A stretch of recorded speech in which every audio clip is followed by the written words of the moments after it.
Go ahead. Good morning, everybody, and welcome to our weekly live question and answer series where I sit down with Dr. Ellithorpe and we look for questions from you and the audience, anything and everything health related. We look forward to answering. Of course, this is not at all meant to replace your relationship with your doctor and the specific questions that they can answer for you, knowing your history, your background, and such. But this is for education and informational purposes. So we'll answer your question as if we were answering it for a generic patient here in our office. So a couple ways you can participate with us is one, you can post your question in the chat, and that is the best way to get your question answered today live. You do have to be logged into YouTube to do that. And if you're having any trouble with that, you can send your email into us at the office here, and that email address is office@tlcdoctors.com. That's office@tlcdoctors.com. And please be sure that you do put something in the subject line, Q&A for YouTube or question for YouTube, because we get a lot of emails here, of course. So that'll help them send those messages over to me. All right, well, so good to have you all with us, and you as well too, Dr. Ellithorpe. Nice to be here. It is. We're so sorry about last week. We had a last-minute cancellation for our Wednesday broadcast, although you were here on Monday. We are around sick patients day in and day out, and sometimes that's stressful, and believe it or not, sometimes we get sick too. So Dr. Ellithorpe wasn't feeling well last week, and just out of an abundance of caution, especially given the climate and everything that's going on right now, she decided to reschedule those patients and reschedule the YouTube. Do make sure that you are signed up for our newsletter, because that, if you're not getting our emails already, that is how we will always let you know when we're doing a YouTube Q&A or about upcoming events and important information. So our website is tlcdoctors.com, and I believe if you scroll to the bottom, you can find our newsletter sign up there. All right, well, without any further ado, how about we jump into some questions here? Okay. All right, so Robert has a note here. He says, what medical instrument do gastroenterologists use to diagnose colitis? You're reading the answer. I saw the answer, Robert. Go ahead and tell. Kaleidoscope. A kaleidoscope. That is wonderful. Robert, always looking forward to your wonderful blessing of every day. Okay, next question is from Amela, and she says, Dr. Reed, is it true that all baking soda is aluminum free? No, not necessarily. Okay. Is there an issue or concern with aluminum in some baking sodas? Yes. So you'll have to check out your baking soda, because you don't want to be eating it. Right. Okay. Is aluminum-free baking powder better than the one that does not say aluminum-free? Any good brand that you would recommend? Well, you want to avoid aluminum in your cooking. Brand-wise, I don't do a lot of baking, so I don't have a brand off the top of my head that I'm thinking of. I like to stay away from Arm & Hammer because of its socialist, communist origins and its Marxist philosophy as a company. So outside of that, I don't have a brand that I follow. Okay. I'd have to come back next week and see what I have there. We have a question from Diana, who says she's a patient here, and do we plan on doing the detox with your doctor again as we did in previous years? That is the detox the with group right presentation. Yeah, and we can certainly do that. We have a new doctor coming on board pretty soon. Yes. And we might ask him to run that. Right. So we're looking at the springtime, maybe in March. Right. Yeah. Okay. There's been so much going on lately, and it's been difficult to do anything group-wise without, some people being concerned about being in close quarters with others. Not that we can't and haven't done that virtually as well too, but we've just put that off because there's been other things that have been sort of pulling our attention. But you certainly don't have to wait to do it with us as a group. You can come and pick up the kit at the office. It's the I think it's called the Core Store 7-day detox. Yeah. Yes. And the patient guide in there walks you through every single day, building your shopping list. It has all of the vitamins and the medical food that you'll be taking during that 7-day program. But yes, the short answer is we will be offering again soon. We don't have a date yet. Deanne says, so pleased you got some rest, Dr. Rita. Do you eat fruit or berries? I am B+ blood type and wondered about whether to stay with veggies and meat. I don't really eat fruit or berries. I'm largely more toward a carnivore side, and if I have vegetables, it's the broccoli, Brussels sprouts, green beans, asparagus, spinach. Right. And so I just don't eat fruit. My fructose amine level was elevated like everyone else, which shows that the past 20 years of my life, every Coke I had, every piece of icing on a cake, all the cake, any treats I've had, that sticky synthetic sugar, high fructose corn syrup has harmed me. So I just stay away from all fruit, all juice, all of that. Okay. Margot says, if your patient loses a large volume of hair from being on an intermittent diet, in your vast experience, will it regrow? Any help for this? Absolutely, because as you're healing, stress in life, aging is stress, promotes hair loss. But if you do intermittent fasting or fastings, that stimulates growth hormone and repair. So the absolute benefit is there from fasting and intermittent fasting. And that actually reminds me of a question that someone had asked via email. Let me see if I can find it here. I must not have grabbed that one. So, okay.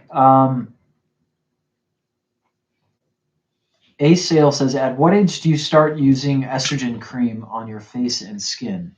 What age did you start using it? I think when I was 65, Mm-hmm. about 4 years ago.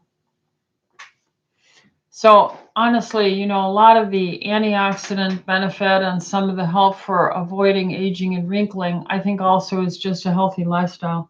And I'm going to attribute a large portion of that to Juice Plus through its antioxidant.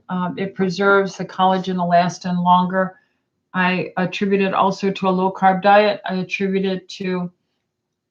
I was using the hormones anyway, but I wasn't necessarily putting it on my face.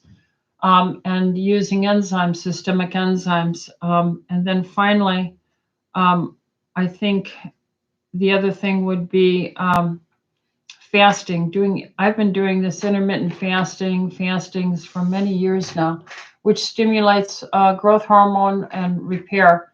So I think all those things help. A good night's sleep, of course. So having good exercise, sleep cycles, and adequate hydration. So everything matters. But thank you. And I did find that question related to fasting that was emailed into us. This comes to us from Leslie, and she said, can you tell me about fasting and free radicals? I went to a nutritionist many years ago who explained to me that I always needed to have food in my stomach in order to avoid free radicals. She told me to eat several small meals each day. I've tried fasting for the past 2 weeks, as you suggest, for 17 to 18-hour stretches. And to be honest, I felt pretty good after the first couple of days. Sometimes I wake up with my stomach growling, but I just drink water and go back to sleep. I would be very grateful for any advice you can give. Well, unfortunately, you had poor advice because we generate free radicals every second of every day of our life. It's part of life. It is part of life. Taking food into your stomach has absolutely no benefit, no reduction in free radicals. So this poor soul was very misinformed that you've been influenced by. Food eating is a stress and a work and a free radical generator. So no, eating is not the solution. Maybe the nutritionist was confusing or associating this with programmed cell death that fasting can help induce. Well, I don't care what the misinformation was. She's wrong. Right. She's just totally wrong. So the nutritionist needs to understand we generate free radicals all the time. Now the question is better, how do you best manage your daily production of waste or free radicals? Mm-hmm. And one of the best ways you do that is you can reduce the burden of the stress of all of this through fasting.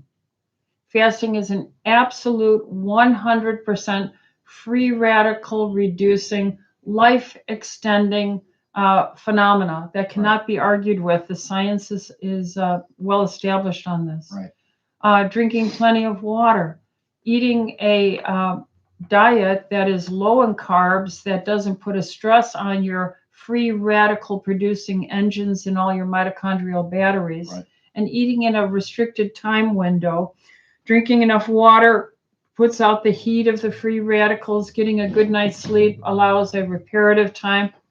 Then you can talk about what nutrients can you take that will help reduce this. And then I'm going to put up there number 1, Juice Plus.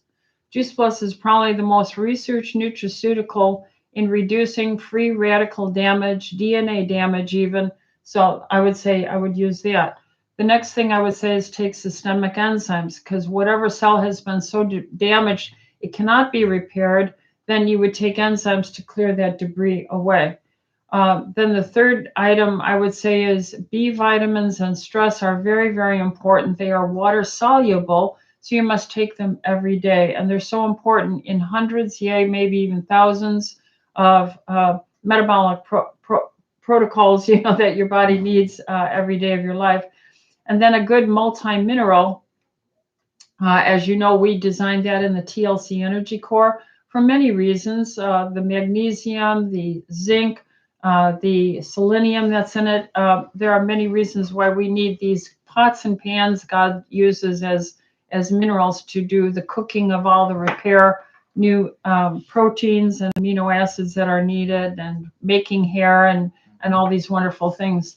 So unfortunately, I hope that nutritionist has learned, but I'm not surprised because even doctors mess that up. Right.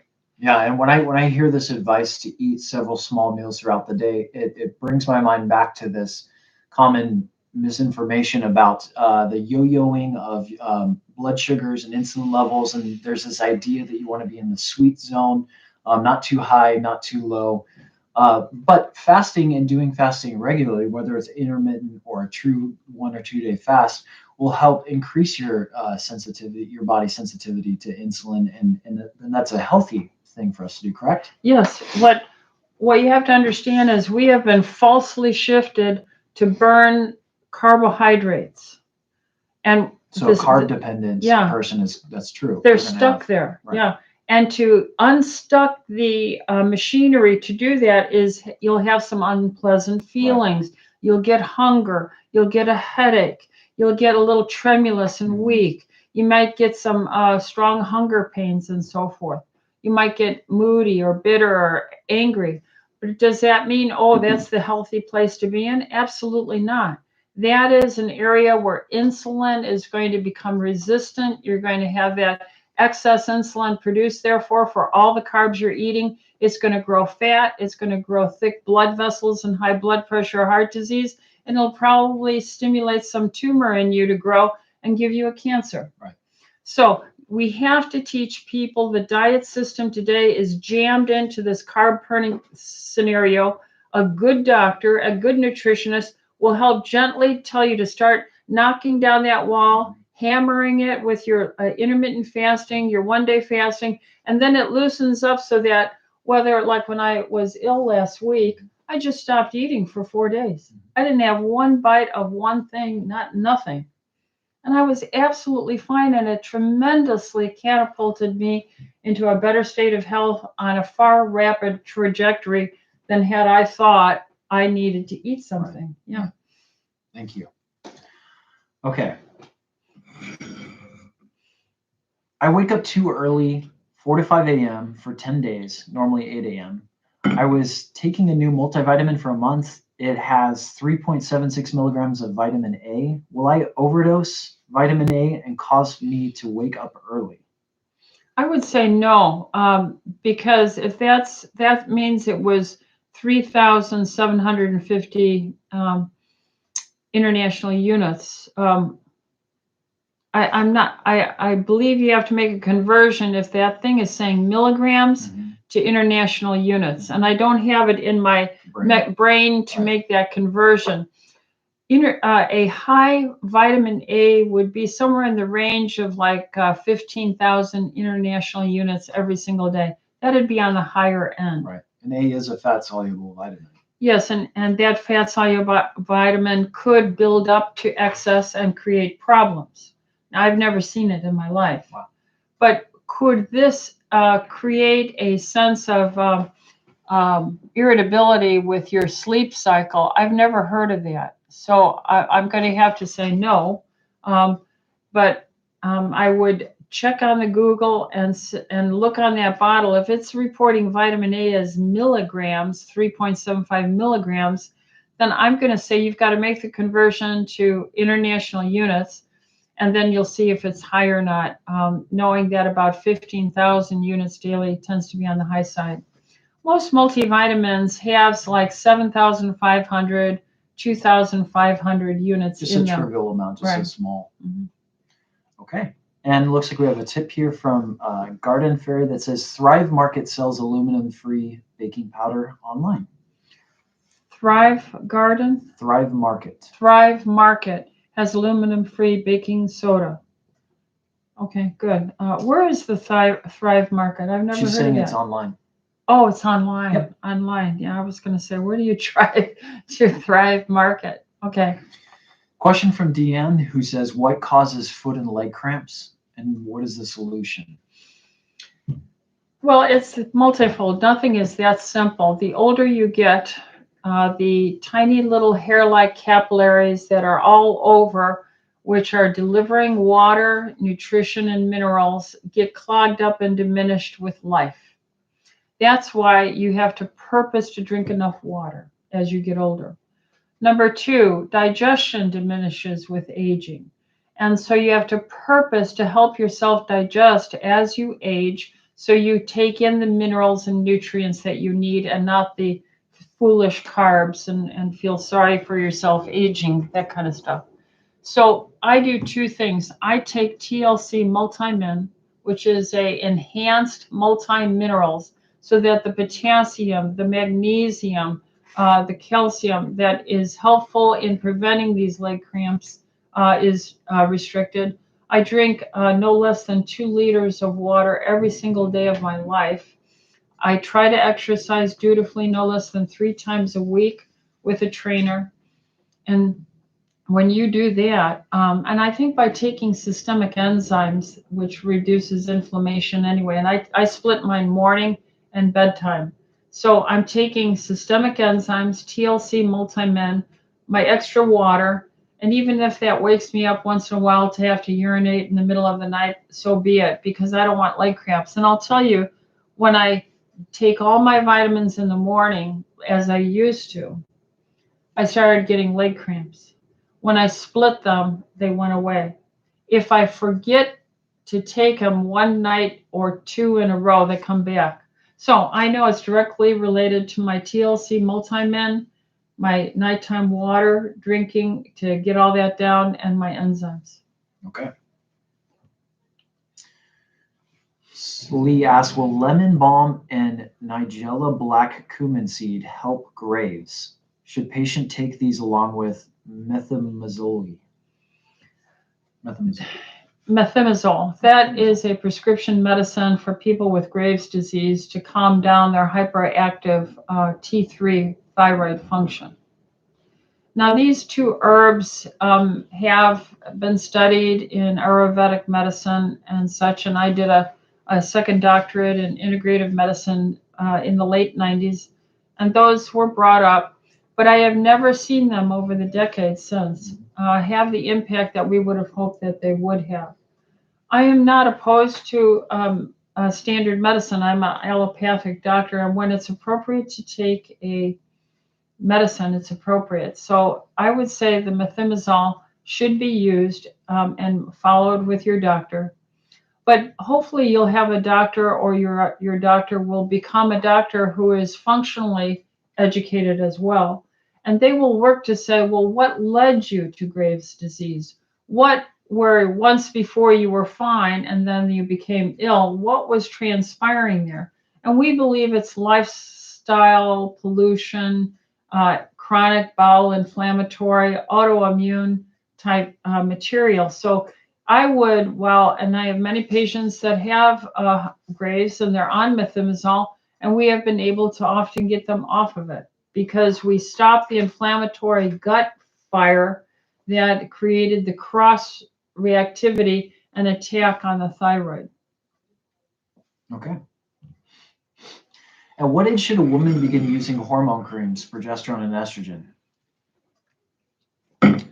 The world is so stressed today that even young girls today are having severe cramping, skipped periods, too many cycles, heavy cycles, acne, and stress, perceived emotional stress, shuts off through cortisol, the follicle stimulating signal for a normal cycling young lady. Therefore, I say all young girls need to be on natural progesterone cream 10 days out of every month. So when they start their menstrual cycle, then mother should help track this and rub on the cream 10 days per month, which would start 2 weeks after the start of their cycle. So let's say they started their cycle today, the 9th of February. 10 days from now, or 2 weeks from now, roughly, would be theoretically if they ovulated. So 2 weeks, 14 or 15 days plus 9 would put you around the 27th, 25th of February. And you would rub that on for 10 days. Okay. And then if they're a brand new little cycling girl, and I wish pediatricians would teach this, certainly high school girls need to use it day 15 through 25 instead of the synthetic corruptible birth control pill. That's just a mess, creating little menopausal women who lose their hormone treasure for building up bone strength over the years. And then they wonder why there's so much osteoporosis. And all these women now who have been inundated with birth control and denied their hefty, wonderful cyclic natural hormone banks to build up their bones and other wonderful things about them. So I'm anti-birth control pill. I think there's wonderful, simple, natural ways to do it. I am for natural progesterone hormone right at the onset of menstruation in a young girl, and have the parents follow whenever she menstruates. 2 weeks after the menstrual cycle, rub on progesterone for 10 days. And then that should help her to prevent the cortisol suppressive follicle stimulating impact of our stressful world. And then that would go to any woman, high school in your 20s, 30s, 40s. I think women should be on progesterone because it's too darn stressful. Mm-hmm. That'll keep them younger, longer, with a more natural, regular cycle. And then by the time they're starting to enter menopause, hopefully that'll be pushed off. Like when I was a young doctor in the 70s, when we first started, I got involved in clinical medicine as a student. Women were not going into menopause until their late 50s, early 60s. Today, they're going in their early 40s. Mm-hmm. So that's stress. They're aging too quickly. So natural progesterone, 2 weeks after the start of the menstrual cycle, rub it on for 10 days anywhere. I just put mine on this morning on the insides of my wrist and my estradiol to my face. And I use it just by rote the 1st through the 15th of every month. I don't ovulate anymore, so I'm just recreating the natural cycle. I have a steady estradiol amount on my face every day, and then I bring in the progesterone day 1 through 15 every month. And that will make in me a very light menstrual cycle mid-month every month. How about estrogen? Well, that's the estradiol I put on my face. Yeah. And when do you typically start prescribing estrogen? Well, is it lab dependent? Yeah, it's lab dependent and variable. If girls are going into menopause, I had a young lady, 46 years old. She had 0 for estradiol yesterday. 46, 0. Poor girl, what's happening to her bones? Who cares about this poor young lady? So I gave her both, and I have to follow her, and I'm going to try and help her to improve her health, and hopefully she'll start turning back on and making her own hormone. But you see, doctors don't want to do this. It's too hard. It's too hard to sit and work with patients, teach them. They'd rather see 3 people in the time it takes me to see 1 person, just to get them rolling through and checking up their insurance charges. So this dear lady is going to have a response, and she'll get some good sleep, and she'll stop night sweating. and then hopefully we'll see her kick in, and then maybe we can just manage her with progesterone for 10 years, and then when she's in her late 50s, then her ovaries will finally stop, and then we'll add it back in. But you see, to be a doctor, you have to understand, you got to work with your patient on all these things. Right. Can humans on a strict keto diet have conditions that cause high blood sugar, like MTHFR gene? No. And methyl-tetrahydrofolate is a methylating gene, right? Okay, and that has nothing really to do with per se blood sugar and variations in gluconeogenesis. So no, fasting and intermittent fasting is only giving you a benefit, a health. Again, if you're an insulin type 1 dependent diabetic, you have to be under the care of a physician, but there's plenty of physicians who are learning to help manage them now also into fasting and the low carb diet to help restore pancreatic function to a more possibly optimal way. And I do see occasional insulin dependence diabetics come off.